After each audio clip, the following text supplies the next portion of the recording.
Well, I think it's probably a sign that the 28-point plan has been whittled down and a lot of the pro-Russia bias has probably been removed during the negotiations at this time in Florida, have been led by the Secretary of State, Marco Rubio, who is far more pro-Ukrainian than many of the others in the administration. So I think the language he used is that there probably isn't a quick solution here, notwithstanding the progress that has been made. And he's probably very cautious about whether he would indicate if Russia would agree to this. We've seen no indication at this point in time that they will. And the U.S. delegation included people with strong political backgrounds, but limited military expertise.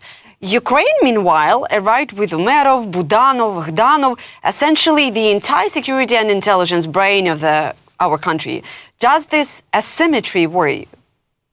Well, I think what the Ukrainian president did with that delegation was to send people who could explain to the Secretary of State exactly what the war situation was, not the kind of inevitable victory propaganda that they're getting from their interlocutors in Moscow.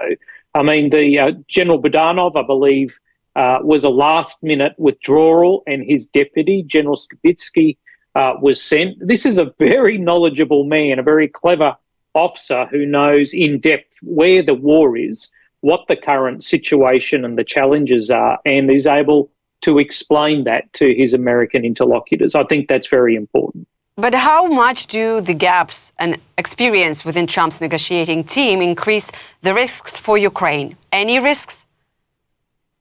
Well, I don't think there's a huge amount of gaps in negotiating experience. I mean, Steve Witkoff is a real estate agent. He has zero experience in international diplomacy. Marco Rubio has been in the job for about 10 months.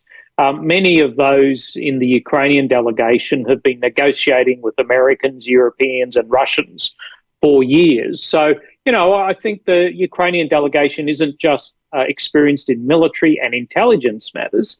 You've got a pretty fair set of negotiators there as well. And in one of your pieces, you said that dictator Putin is once again claiming that Ukraine's government is illegitimate. Is this preparation to promote some alternative negotiator or just another attempt to delegitimize the Ukrainian state?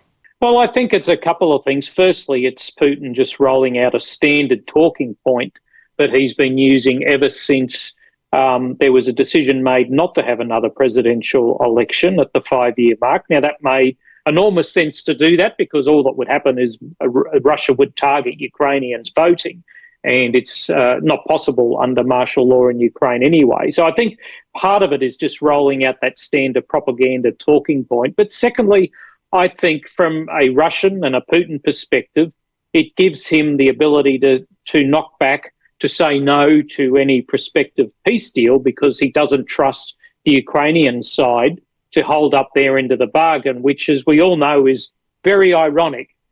Putin would think that. He has never held up a single bargain about a single conflict that he's involved Russia in. Yes. But dictator also insists that Russia's military is accelerating its progress. From your perspective, is that a real assessment or an information operation aimed at influencing the peace talks? It's purely an information operation influencing not so much the peace talks. This is aimed directly at Donald Trump, the Vice President of the United States, Steve Witkoff, and the others around them who are not pro-Ukraine, who have a very strong Russia bias and want to see this war over so they can return to making deals and making money. Yeah, and one more interesting. The resignation of Andriy Yermak is now being used by both Russian propaganda and some American isolationists.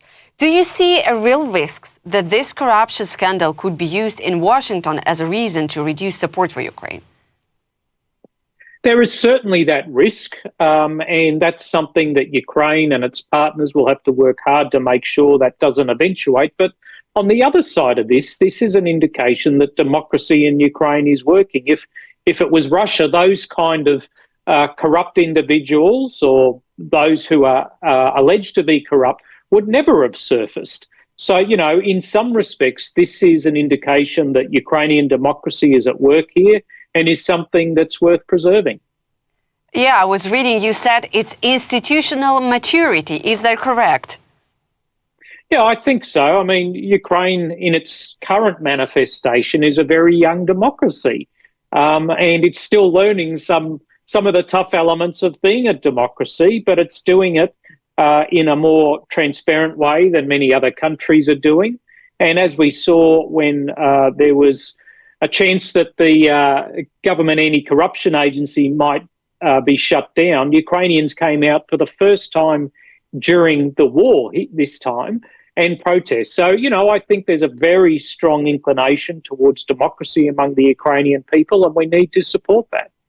But also, General Ryan, how critical was Yermak's role in the negotiations?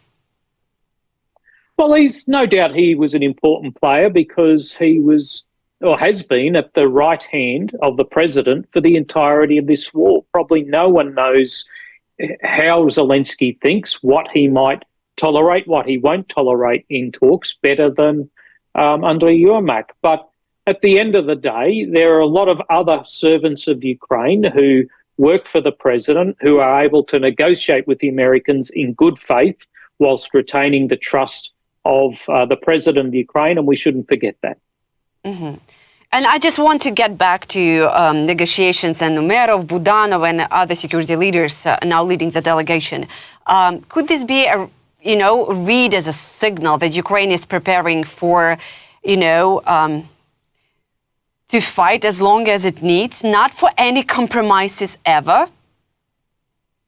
No, I think the president of Ukraine has been very careful in his signalling to the American president, particularly since that 28 February disaster in the Oval Office.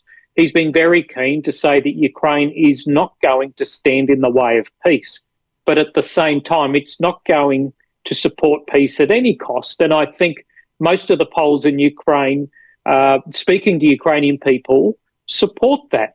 Ukrainian people all want peace, but Ukrainian people don't want it at the cost of having to live under the boot of the Russians. So, President Zelensky has a very fine tightrope to walk here.